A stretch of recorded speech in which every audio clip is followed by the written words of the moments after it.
up, YouTube? My name is Christian Lopez. If you do not know me, I am a automotive tool how-to YouTuber. And this is going to be a new series that I'm starting for my channel.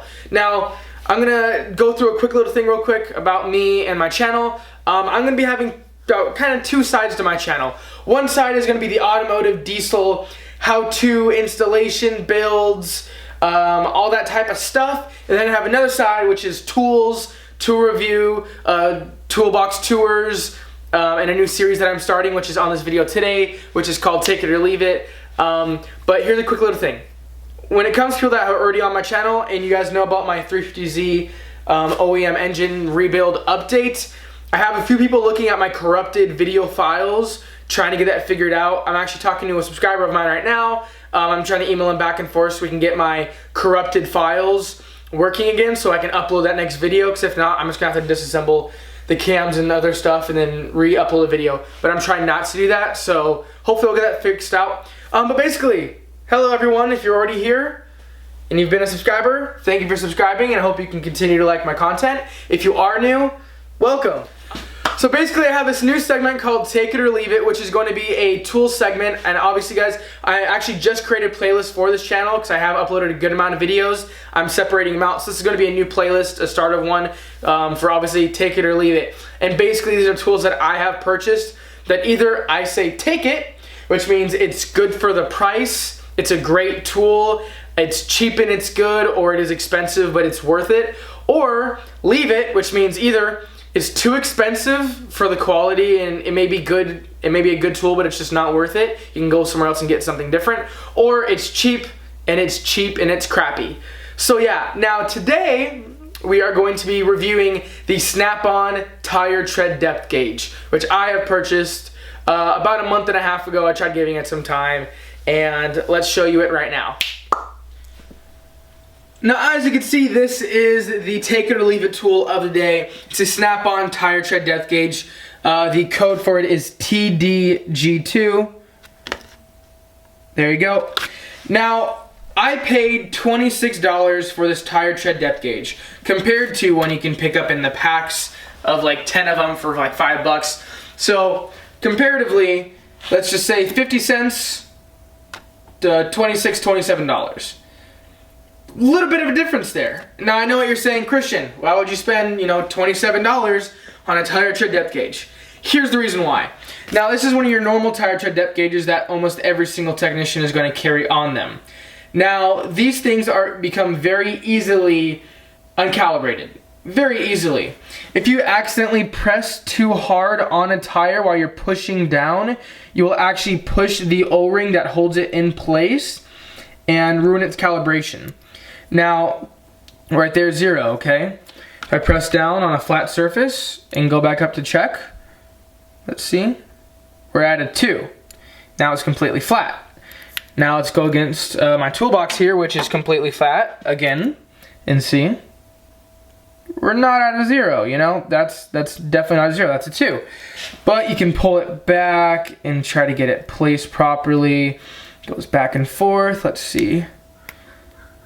Okay, now we're too far again. It's just, these things become very uncalibrated very quickly, and they're difficult to put back. And once you kind of press too hard and push that rubber O-ring forward, it is difficult to keep that thing at a solid 0 on a flat surface. So the reason I picked this up is because this is much more difficult to ruin the calibration on it, because it is a needle sitting on the solid arm. Now, let's unpackage this real quick. Now this is it, the Snap-on tire pressure or tire tread depth gauge. Now this is much more difficult to become uncalibrated due to the fact that it's just sitting on this, and the only way to actually ruin the calibration is to move the needle. Now, as you can see, almost at a perfect 0. Now, that is basically it. That's all it is a tire tread depth gauge. There's not much to go on it. Now, as you can see, this is the tire tread depth gauge by Snap-on, and this is the cheap little 50-cent one. I picked up the $26 one because I believed it would be easier for me to read the tread depth. It would also be more accurate and also be a lot less to have to deal with to try to recalibrate it, because it is just the needle on this arm and it's not going to be able to come uncalibrated easily. But this is actually on my leave it tool list. Now let me bring you up and show you why. So in each take it or leave it segment at the end, I'll be going over the positives and the negatives to each one of the tools I'm reviewing.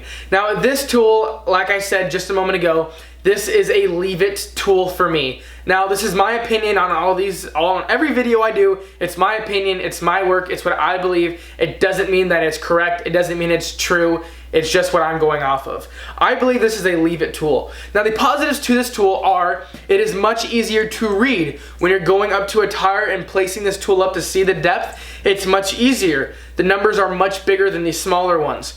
Also, it is much more accurate. You can see easier between if you're at a 2 or a 3, or if you're at 2 1/4 or 2 1/2 or 2 3/4. It's much easier to read versus the smaller 50-cent ones where it just shows 2, 3, 4, whatever it is. So the positives to this would be it's more accurate, it's more difficult to ruin the calibration on it, and it's much easier to see. The negatives to this thing was, I believe, $26, $27 before tax. Overall, it was probably about 30 bucks for this tool. $30 compared to a 15-cent or a 50-cent tool, or if you want to buy a nicer one of those, which is easier to read, for like 5 bucks on Amazon. I don't think it justifies this because it is very expensive. And the reason why it doesn't justify it is because this thing is extremely, extremely fragile. What makes it worse is that this is such a smooth tool. The back of it, it's a flat black paint. The cover itself is obviously that clear plastic. That itself is smooth. And the back of it is so smooth. There's no texture at all. If this is going in your pocket, your work shirt, and you bend over, it's also very heavy. The thing's gonna slide out and fall on the floor. If it's in your pocket, in your pants, and you bend down, this thing's gonna slide right out. It's basically like having one of those old iPhones with the glass in it, and you lean back, the thing's gonna slide right out of your pocket. Now, if this thing was very well built, and it fell out of your pocket every once in a while, not a big deal. The problem is, this is my second one in the past month, and it's already broken again. And both the times that I broke these was the first time they fell on the floor. The glue on the cover is there's nothing there. Now, this thing is so fragile. It is heavy, it is very smooth, it's gonna fall out of your pockets. Now, let's just say I drop this thing on my toolbox, which has a foam protector on it. You can see the foam right there. Let's just say I dropped it from 1.5 feet.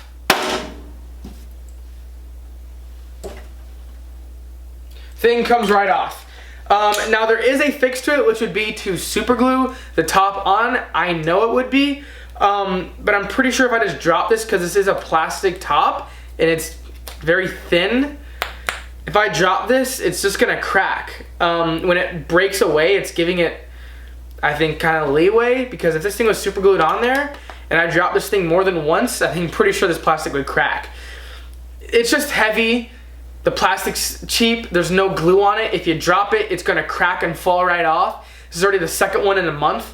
I just don't believe it's worth the cost for the fact that it's very fragile, it's smooth, which don't work together, especially since if you drop the thing, it's going to break. I would much rather just spend 50 cents, or like I said, 5 bucks for a tire tread depth gauge on Amazon, than spend overall the $30 on the Snap-on tire tread depth gauge. I hope you guys liked this video. Please make sure to like, rate, comment, subscribe, and share. Now, if there's any ways that I can improve my videos, I know I'm obviously a very detailed person. If I'm being too detailed in these videos, please comment and let me know, because I know I'm making like an 8-minute video on a freaking tire tread depth gauge and letting you know whether it's worth it or not. I'm just a detailed guy. I like you guys to be able to know all the information on something. So like I said, if there's any way I can improve my videos, please leave them down in the comments. And I hope you guys have a terrific day. Thanks for watching.